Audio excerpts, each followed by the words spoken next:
Bien, el ejercicio 38 vuelve a ser de Broglie y dice: ¿qué longitud de onda tiene un electrón con una energía cinética de 10 electronvolts? Electrón, longitud de onda. Si me pregunta longitud de onda de una partícula, eso es de Broglie 100%, ¿vale?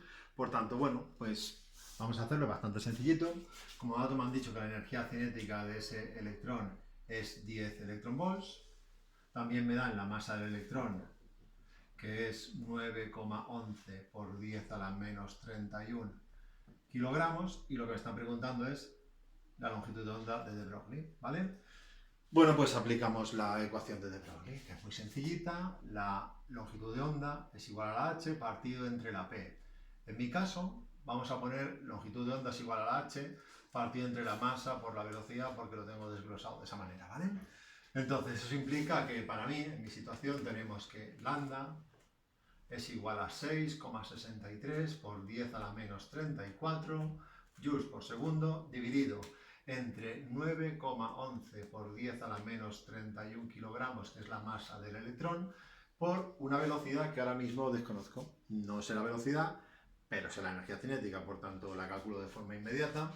Tenemos que la energía cinética es un medio de la masa por la velocidad al cuadrado, y como tengo todo menos esa velocidad, pues la calculo. La velocidad de mi electrón será 2 veces la energía cinética que me han dicho, partido entre la masa del electrón.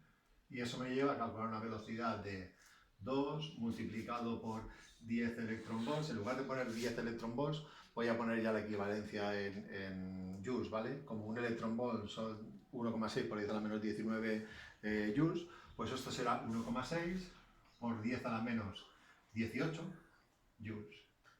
Y aquí debajo dividimos entre la masa del electrón, que es 9,11 por 10 a la menos 31 kilogramos.